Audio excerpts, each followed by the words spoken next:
The pre-dawn darkness of Manila Bay hung like a shroud over the Spanish fleet, their crews unaware that history would be rewritten before the sun reached its zenith. Admiral Patricio Montoyo, Y. Passeron, stood on the bridge of his flagship Reina Cristina, watching the eastern horizon with growing unease. Intelligence reports had been fragmentary, but all pointed to the same terrifying conclusion. The Americans were coming.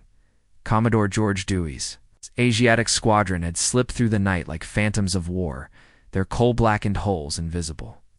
Against the darkness of the South China Sea, the flagship USS Olympia led the column. Her 8-inch guns trained forward, followed by the Baltimore, Raleigh, Petrel, Concord, and Boston. Behind them came the revenue cutter McCulloch, loaded with supplies and correspondence that would soon carry news of victory across the Pacific. The Spanish admiral had made his fateful decision days earlier, positioning his fleet in the shallow waters off Cavite Arsenal rather than in the deeper channels near Manila proper. His reasoning seemed sound. The shoal waters would prevent the larger American vessels from closing to point-blank range, and the shore batteries could provide supporting fire. What Montoyo could not have anticipated was the overwhelming superiority of American gunnery and the tactical brilliance that Dewey was about to display. As the first pale light of dawn began to filter through the tropical humidity, lookouts aboard the Spanish ships spotted dark shapes emerging from the morning mist. The American squadron approached in perfect formation, their crews at general quarters, guns loaded and trained.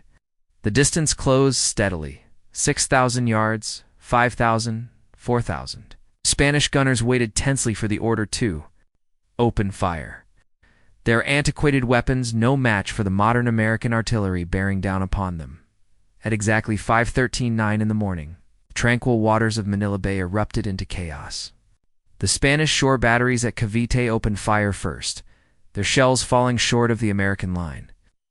Dewey, standing calmly on the bridge of the Olympia, turned to his flag captain Charles Vernon Gridley and spoke the words that would echo through naval history. "You may fire when you are ready, Gridley."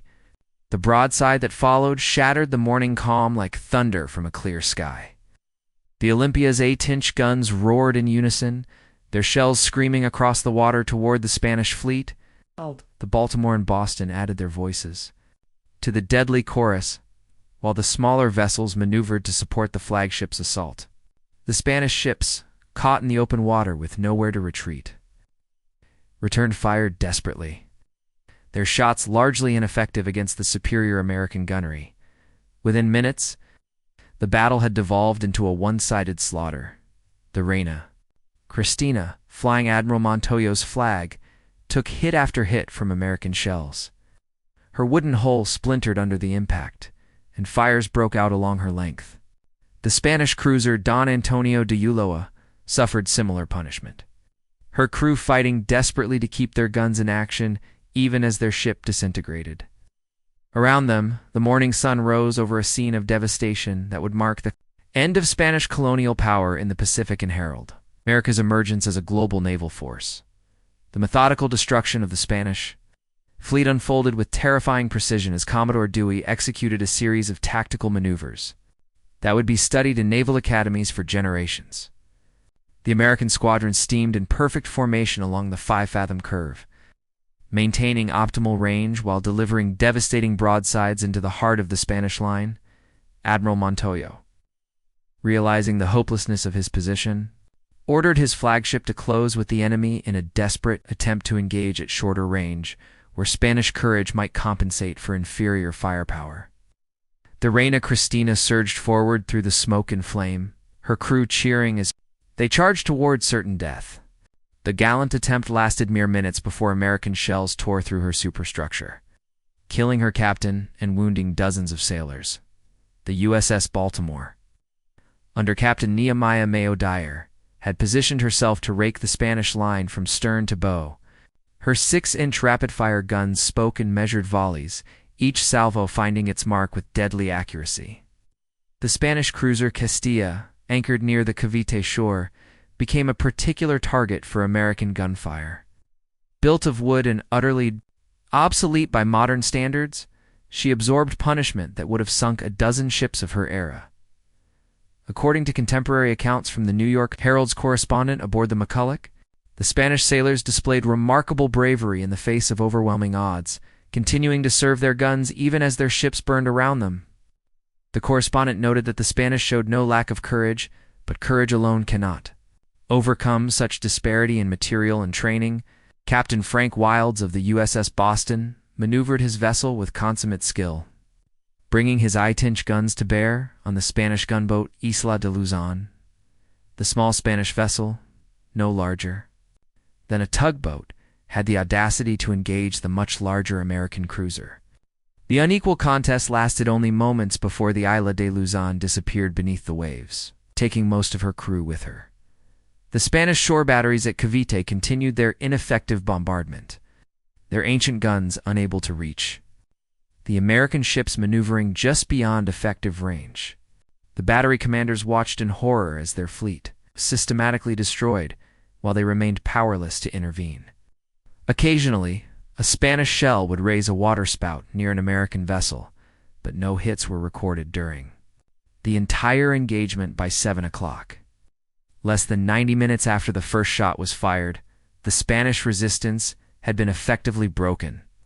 The Reina Cristina lay dead in the water, her admiral's flag still flying defiantly above the wreckage.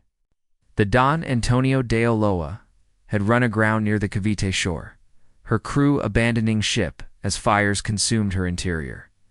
The remaining Spanish vessels were either sinking, burning, or fleeing toward the dubious safety of Manila proper.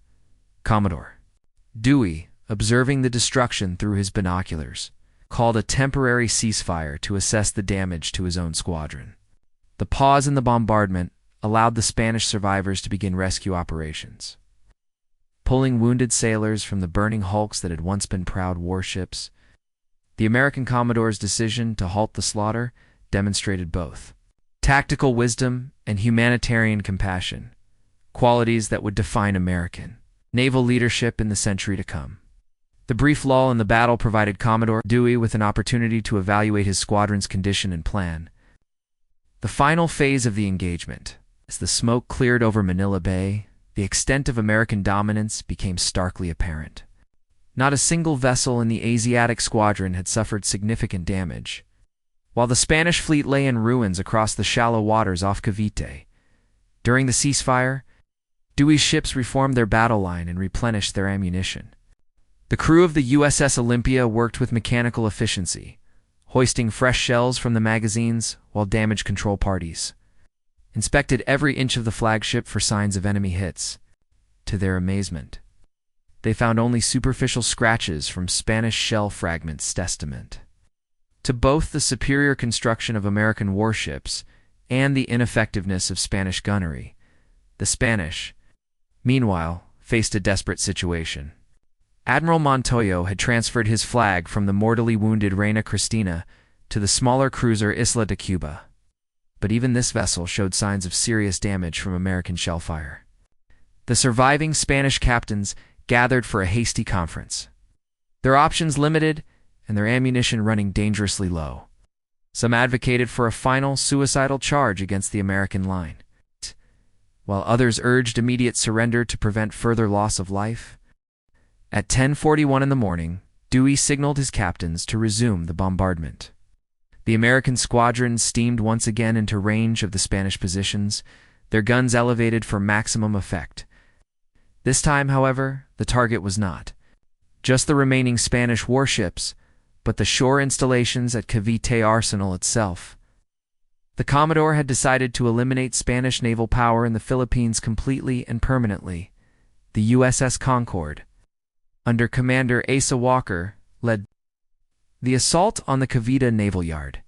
Her 6-inch guns methodically destroyed the machine shops, dry docks, and ammunition storage facilities that had supported Spanish naval operations for decades. Explosions rocked the arsenal as American shells found their mark, sending columns of smoke and flame high into the tropical sky. The destruction was so complete that Spanish naval capability in the Philippines would never recover. Meanwhile, the Baltimore and Boston concentrated their fire on the remaining Spanish vessels. The cruiser Don Juan de Austria, which had remained, hidden behind Sangley Point during the first phase of the battle, emerged in a final attempt to engage the Americans. Her fate was sealed within minutes as multiple American vessels bracketed her with accurate gunfire. Overwhelmed by the crossfire, Spanish cruiser's captain ordered his ship scuttled rather than allow her capture. The last act of Spanish resistance came from the small gunboat Marques del Duero, which had somehow survived the initial bombardment. Her commander, Lieutenant José Núñez, made a gallant attempt to torpedo the USS Olympia, steering his tiny vessel directly toward the American flagship. The attack required extraordinary courage, as the Spanish boat would have to cross nearly 2 miles of open water under the guns of the entire American squadron. The attempt failed when accurate fire from the USS Petrel disabled the Marques del Duero's steering gear, causing the Spanish vessel to veer off course and eventually run aground. By 11:30 in the morning, the Battle of Manila Bay was effectively over. The Spanish fleet had ceased to exist as a fighting force, while American casualties remained remarkably light: 8 men wounded and none killed. The victory was so complete and one-sided that it would reshape the balance of power in the Pacific. For generations to come, as the guns fell silent over Manila Bay, the magnitude of what had transpired began to sink in for both victors and vanquished. The Spanish Empire, which had ruled the Philippines for over 3 centuries, had suffered a defeat so devastating that its colonial authority would never recover. Commodore Dewey's victory had been achieved with a professionalism and thoroughness that shocked even the Americans themselves. The human cost of the battle fell almost entirely on the Spanish side. Admiral Montoyo's flagship Reina Cristina had lost her captain, Luis Cadarso, along with dozens of her crew. The Don Antonio de Ulloa had suffered similar casualties, her dead including some of the most experienced naval officers in the Spanish Pacific Fleet. In stark contrast, the American squadron had not lost a single man to enemy action, though 8 sailors had been wounded, mostly by splinters and flying debris. The strategic implications of the victory extended far beyond the immediate tactical situation. Spain's Pacific Fleet had been eliminated in a single morning's action, leaving the Philippines defenseless against American occupation. The victory also secured American control of crucial sea lanes, enabling the United States to project power across the Pacific in ways that would have been impossible before the battle. Most importantly, the engagement demonstrated American naval superiority to the world, establishing the United States as a major maritime power. Dewey's tactical performance during the battle had been nothing short of masterful. His decision to approach during darkness, position his squadron for maximum effectiveness, and maintain discipline during the engagement had resulted in what military historians would later call the most one-sided naval victory since Trafalgar. The Commodore's famous order to fire when ready had become an instant legend, symbolizing American confidence and competence in the face of European opposition. The Spanish response to their defeat was characterized by a mixture of grief, anger, and grudging respect for American naval prowess, according to reports from the Manila Daily Bulletin. Spanish civilians in the city watched the battle from their rooftops, initially cheering when they saw their fleet engage the Americans, then falling into stunned silence as the extent of the disaster became apparent. Many Spanish officers and officials began making preparations to evacuate the Philippines, recognizing that their position had become untenable. For the United States, the victory at Manila Bay represented a watershed moment in the nation's development. As a world power, the battle had been fought 7,000 miles from American shores, demonstrating the country's ability to project naval force across the globe. This capability would prove crucial in the decades to come, as America assumed greater responsibilities in international affairs and sought to protect its growing commercial interests in Asia. The political ramifications of Dewey's victory were felt immediately in Washington, where President William McKinley and his advisors grappled with the implications of sudden American control over the Philippines. The acquisition of a major overseas colony raised profound questions about American foreign policy and the nation's role in global affairs. These debates would continue for years, ultimately shaping America's approach to international relations.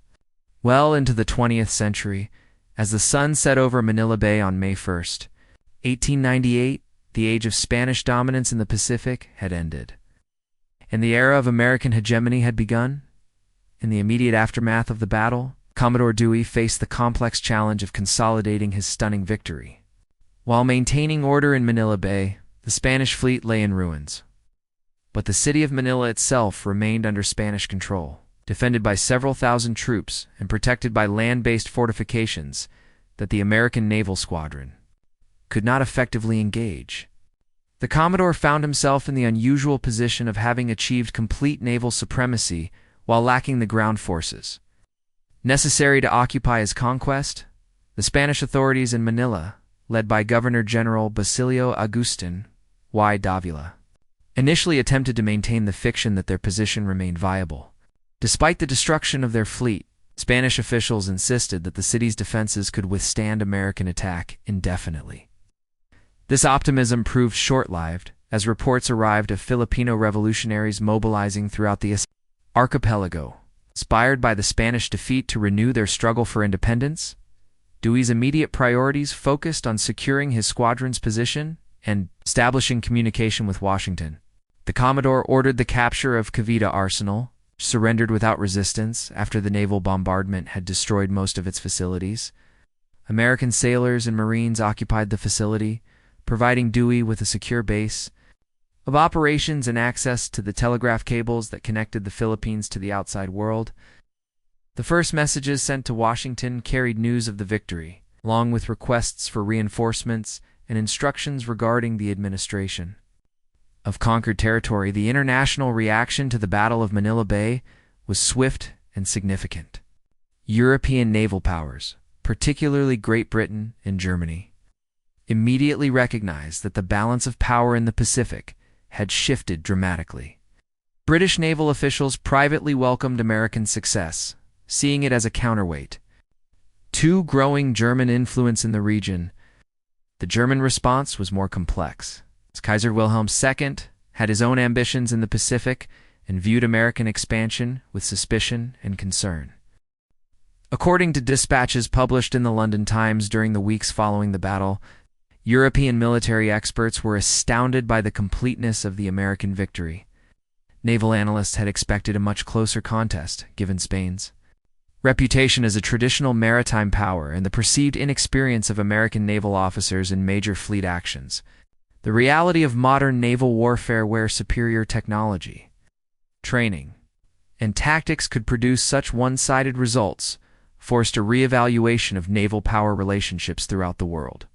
Filipino revolutionary leader Emilio Aguinaldo, who had been in exile in Hong Kong, immediately recognized the opportunity presented by Spanish naval defeat.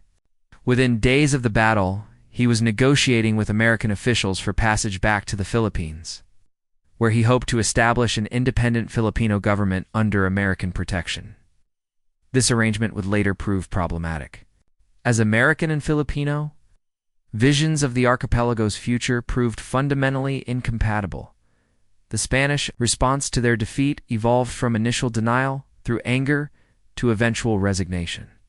Admiral Montoyo, who had survived the destruction of his fleet, faced a court-martial upon his return to Spain, though he was eventually acquitted when the full extent of American superiority became apparent. Spanish newspapers initially blamed the defeat on inadequate government support for the Navy, but gradually acknowledged that the loss represented a fundamental shift in global power. Relationships that Spain was powerless to reverse.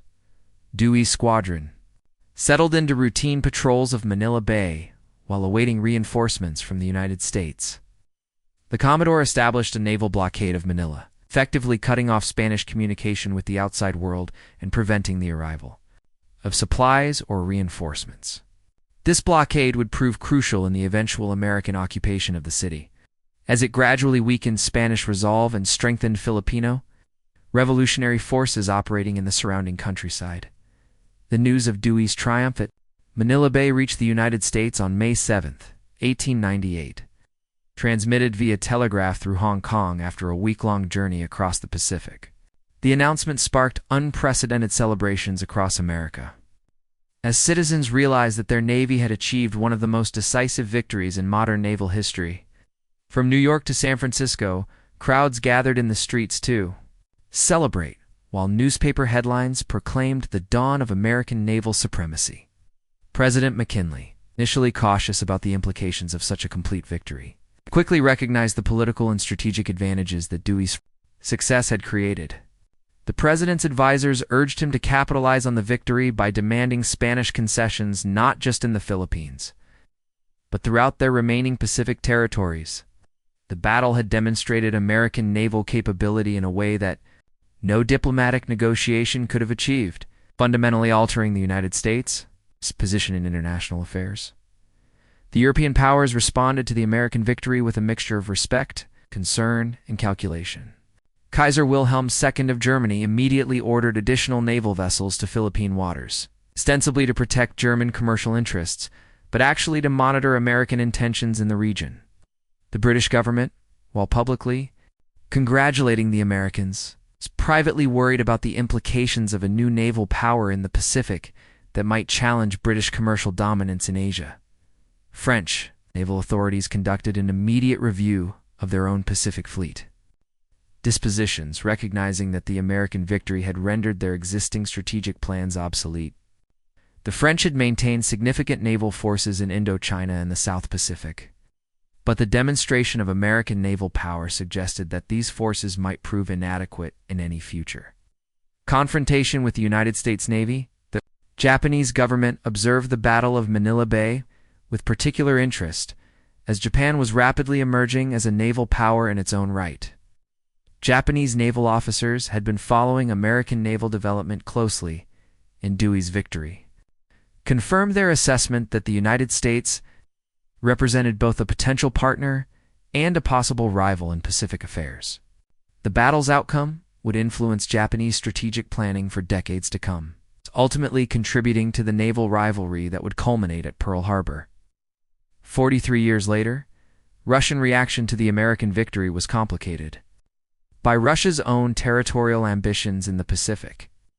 The Tsar's government had been expanding Russian influence in Manchuria and Korea, viewing the Pacific as a natural sphere of Russian expansion.